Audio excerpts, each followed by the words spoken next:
नमस्कार दोस्तों, हम राम कैलाश यादव। दोस्तों मैं प्रतापगढ़ ब्लॉग चैनल में आप सबका स्वागत है।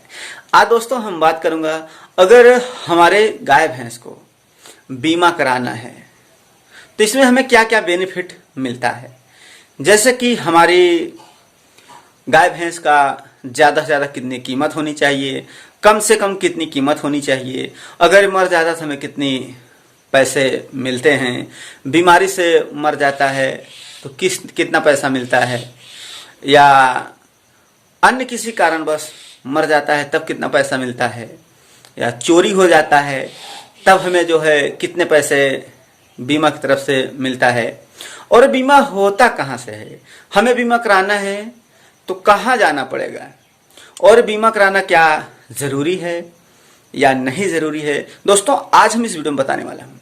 वीडियो को लाइक ज़रूर करें, चैनल पर पहली बार आए चैनल को सब्सक्राइब करके बेल आइकन पे क्लिक कर लें ताकि हमारा हर वीडियो आपको मिलता रहे। आपको जो भी सवाल है कमेंट ज़रूर करें। तो दोस्तों सबसे पहले हम बात करेंगे, हमें जो बीमा कराना है हमारी गाय और भैंस की, तो उनकी ज़्यादा से ज़्यादा कीमत कितनी होनी चाहिए।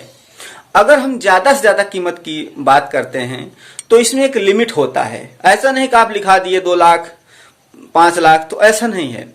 इसमें जो लिमिट है, जो हम पशु जहाँ से होता है बीमा, जो उनसे हमने संपर्क किया तो उनका यही कहना था कि ज़्यादा से ज़्यादा कीमत अगर देखा जाए तो 50,000 से ज़्यादा बीमा आप नहीं करा सकते। अगर कम से कम बात करें तो मान लीजिए 10,000, तो ये 50,000 तक के आप जैसे कराते हैं, आपके पशु को गाय भैंस बीमार हो जाती है या अन्य कारणवश मर जाती है, तब जो है आपको ऐसा नहीं कहा 50,000 पूरा मिल जाएगा। पूरा 50,000 नहीं मिलता, उसमें भी कुछ कट जाते हैं। और इसमें चार्जेस कितना लगता है, अगर हम चार्जेस की बात करें तो आपके पशु के कीमत ऊपर डिपेंड करता है कि आपके जो है पशु की कीमत क्या है। जिस हिसाब से आपके पशु की कीमत होगी उसके हिसाब से उसका जो है लगता है पैसा। जैसे कि आपकी गाय भैंस है 10,000 से 20,000, 30,000, 40,000, 50,000 तक, तो उसमें भी नॉर्मली है, बहुत ज़्यादा खर्च नहीं है। आप जो है जैसे मान लीजिए 100 रुपया, 50 रुपया, 200 रुपया ऐसा होगा, इससे ज़्यादा का नहीं बीमा होता है जो आप खर्च होता है। तो आपको कितने बार जमा करना पड़ता है, एक वर्ष में आपको कितनी बार जमा करना पड़ता है। अगर हम एक वर्ष की बात करें कि एक वर्ष में कितनी बार जमा करना है, तो सिर्फ जो है वर्ष में एक ही बार जमा होता है, एक ही बार सिर्फ जमा होता है। वो भी जो नॉर्मली होता है आपके पशु के कीमत ऊपर डिपेंड करता है। तो एक बार जमा कर दिए, फिर ऐसा ही होता है कि रिन्यूअल कराना पड़ता है। जैसे आप आगे फिर चलाना चाहते हैं, 1 साल के लिए आप करा लिए हैं, फिर जैसे आप कराना चाहते हैं कि बीमा फिर से करा लें, तो आपको टैग मिलेगा। जो आप पशु के कराएंगे बीमा, उसके कान में जो है एक टैग देते हैं, तो उस टैग में आपको नंबर मिलेगा। उस नंबर पर सब चीज़ लिखा रहता है, जो कोड होता है वो एक, तो उस पशु का फोटो खींच करके भेज दिया जाता है, तो जिससे वहाँ पर जो है आपका जो बीमा होता है हो जाता है। अब बात आती है कि इसे हमें कराना कहाँ से कराना है। तो इसी को हमें कराने के लिए, और दोस्तों जो टैग होता है, टैग से मान लीजिए आप 1 साल हो गया है तो दोबारा फिर उसे रिन्यूअल कराना पड़ेगा, फिर से आपको पैसे भरने पड़ेंगे। और दोबारा जैसे कराना चाहते हैं तो फिर से आपको पैसे भरने पड़ेंगे तीसरे साल के लिए। तो जितनी साल आप उसे करना चाहते हैं उतनी साल तक वो बढ़ा सकते हैं। जो आप खर्च किए हैं उसके हिसाब से जो होगा नॉर्मली खर्च वो लग जाता है।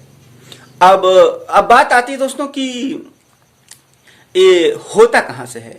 अगर इस बीमे की हम बात करें तो जो आपके नज़दीकी सरकारी पशु चिकित्सालय है वहाँ से होगा। जो सरकारी पशु चिकित्सालय है वहाँ जो मेन होते हैं उनसे आपको संपर्क करना पड़ेगा। वो जो है सिस्टम से आपके यहाँ फ़ोटो खींचेंगे, उसको ले जाएंगे, वो उन्हीं के थ्रू जो है वो आपको पूरी प्रक्रिया उन्हीं को करना है। आपके फ़ोटो खींचेंगे, सारा सिस्टम वो कर देंगे और हो जाता है। और दोस्तों ये भी ध्यान रखना है, ऐसा नहीं कि आपकी गाय भैंस 50,000 की है या 40,000 की है, आपने बीमा करा लिया तो उसका भी ध्यान रखना है। ऐसा नहीं कि आप बेफिक्र हो गए कि हमने तो बीमा करा लिया है, अब हमें कोई टेंशन नहीं है, मर जाए मर जाए। तो ऐसा भी नहीं है कि आप कीचड़ में बांध दिए इतना, एक हाथ गड्ढे में, और वो धंसी पड़ी है गाय भैंस और वो बीमारी के कारण भी मर गई। तो ऐसा भी नहीं है कि आप फुर्सत में हैं, उसका भी देख रेख करने वाले आते हैं कि आपके पास सुविधा क्या है, आप जो है किस तरह से सुविधा दे रहे हैं। सारी सुविधा भी देना जरूरी है, यानी कि साफ सुथरा होना चाहिए, बैठने की जगह पर सूखा होना चाहिए, सारी व्यवस्था देना है। तो ऐसा नहीं कि आप बेफिक्र होकर आराम से सोएं और जाने दो जहां गई, तो ऐसा भी बिल्कुल नहीं करना है। सारी चीजें जांच होती है, चेकअप होता है। और अभी बात आती है कि क्या बीमा कराना बहुत जरूरी है। तो दोस्तों अगर आपकी गाय भैंस महंगी है, ज्यादा कीमत वाली है, तब जो है आपको बीमा करा लेना चाहिए। क्योंकि अगर आपकी गाय भैंस ज्यादा पैसे वाली है, मान लो 40,000 की है और आप 40,000 का बीमा लिए हैं, आपके पास सारी व्यवस्था है, यानी जिस तरह से बांधा जाता है पूरा ठीक ठाक है। अगर आपकी भैंस बीमारी के कारण मर जाती है तो कम से कम आपको जो आपका पैसा रहेगा वो पैसा जो है आपको मिल जाएगा।